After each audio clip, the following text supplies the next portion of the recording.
കണ്ടായത് കണ്ടു. നിന്റെ മുറിയിൽ നിന്ന് കിട്ടിയതാ എനിക്ക്. ഇതിനെ പറ്റി നിനക്ക് വല്ലതും പറയാനുണ്ടോ? എനിക്ക് ഒന്നും പറയാനില്ല. കാരണം ഇത് എന്റെ ഒന്നും അല്ല. അത് തപ്പണ നോക്കവൻ തപ്പണതാ. ഞാൻ ഇന്ന് വരെ വലിക്കാറില്ല. അങ്ങനെ ഇന്ന് വരെ വലിക്കാൻ പിന്നെ നിന്റെ മുറി കിടന്ന് എങ്ങനെ കിട്ടിയത്? എനിക്കറിയില്ല. ഒന്നും അല്ല ഏട്ടാ, ഇവന്റെ വീട്ടിൽ അറിയിക്കണം. എന്ത് എന്ത്? അല്ലാതെ കാരണം ഇവിടെ വന്ന് നിന്നിട്ട് നിനക്ക് ഇല്ലാത്ത ശീലങ്ങൾ ഇവിടെ വന്നിട്ട് തുടങ്ങിയാൽ നമ്മളവിടെ ബാധിക്കൂലേ? അപ്പൊ ഞാൻ അച്ഛനെ വിളിച്ചാൽ പറഞ്ഞേക്കാം. അതിന്റെ ആവശ്യമൊന്നുമില്ല. വെറുതെ അച്ഛനെ വിളിച്ച് പറയല്ലേ. കണ്ട അവൻ പേടിക്കുന്ന കണ്ട. പേടിക്കണ ഇല്ലാത്ത കാര്യം അച്ഛനെ വിളിച്ചു പറഞ്ഞു. പിന്നെ വിഷമാവും. ഒന്നുമല്ല, നീ തന്നെ വലിച്ചതായത്. ഞാൻ വിളിച്ചത് സത്യമായിട്ട് ഞാൻ വലിച്ചൊന്നല്ല. ഇവിടെ നിങ്ങൾ രണ്ടും മാത്രമല്ലേ ഉള്ള ആണായിട്ട്. ഏട്ടൻ വലിക്കത്തില്ലെന്ന് എനിക്കറിയാം. അപ്പൊ നീ തന്നെയാ വലിച്ചത്. ഞാൻ വലിക്കത്തില്ല, എനിക്കറിയാം. ഞാൻ അതുകൊണ്ടല്ലേ പറഞ്ഞ ഞാൻ വലിക്കത്തില്ല. രാവിലെ ഞാൻ സിഗരറ്റിന്റെ കാര്യം പറഞ്ഞപ്പോ നിങ്ങൾ രണ്ടും കൂടെ എന്നെ കളിയാക്കിയില്ലേ? ദൈവന്റെ മുറി കിടന്ന് കിട്ടിയതാ. നോക്ക്. ഞാനില്ല, ഞാൻ വലിക്കാറില്ല അങ്ങനെ. നിന്നെ കുറിച്ച് ഇങ്ങനൊന്നും നമ്മൾ കരുതിയില്ല. എന്ത് ചുമ്മാ ഇല്ലാത്ത പറയരുത് കേട്ടാ റോണ ബ്രോ. ഇല്ലാത്തൊന്നുമല്ല, ഞാൻ പറഞ്ഞു അവന്റെ വീട്ടിൽ പറയാൻ. എന്ത് ചുമ്മാ വീട്ടിൽ വിളിച്ചെന്ന് പറഞ്ഞാൽ അനാവശ്യം ഒരു പ്രശ്നം ഉണ്ടാക്കില്ല. ഞങ്ങള് ഞാൻ വലിച്ചോന്നല്ലത്. കുഴപ്പമില്ല, നീ പറഞ്ഞ അവന്റെ അച്ഛൻ വിളിച്ചു നോക്കുമ്പോൾ പറഞ്ഞോളൂ കാര്യം. അതെ, ഞങ്ങളെ ഒന്നും വിളിച്ചു പറയില്ല. ഞാൻ നിരപരാധിയാണ്. അങ്ങളെ ഇല്ല, എന്റെ ഒന്നും പറയാൻ ഞാൻ പറയത്തില്ല. ഈ ശീലമൊക്കെ പിള്ളേർക്ക് നല്ലതല്ല. ഞാൻ മരിച്ചില്ലെന്ന് പറഞ്ഞു. പിന്നെ എങ്ങനെ ശീലം എന്ന് പറയുന്നത്? കനാമച്ചമ്പി ഒരു വാക്ക് പറഞ്ഞ വാക്കാ. അതിനകത്ത് ഒരു മാറ്റം ഉണ്ടാകത്തില്ല. വിളിച്ച് കൃത്യമായിട്ട് ഞാനില്ലെന്ന്. കമോൺ, എനിക്ക് നിന്റെ റൂം സെർച്ച് ചെയ്യണം. റൂം പരിശോധിക്കണം. ഇപ്പഴാ? കനകമ്മച്ചമ്പി ആകെ കലിപ്പിലാണ് ഇവിടുന്ന് പോയേക്കുന്നത്.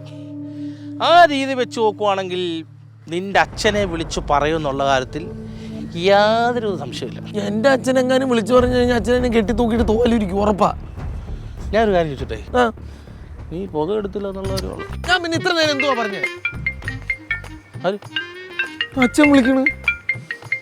എടുക്കണ്ട എടുക്കണ്ട. എടുത്തില്ലെങ്കിൽ അതിലും പ്രശ്നമാണ്. നേരിട്ട് വന്ന് തന്നെ അടിക്കും. നീ തെറ്റ് ചെയ്തിട്ടില്ല. ഇത്ര അച്ഛനെ കനകമ്മച്ചമ്മയെ പേടിക്കേണ്ട കാര്യമില്ലല്ലോ. അങ്ങനെയല്ല ഞാൻ പറഞ്ഞില്ല. കനകങ്ങളുടെ വാക്കാണ് വാക്ക്. എന്റെ വാക്കിനൊന്നും ഒരു വിലയില്ല. അപ്പൊ സീനാകും. അതുകൊണ്ട് പിന്നെയും വിളിക്കണ അച്ഛൻ.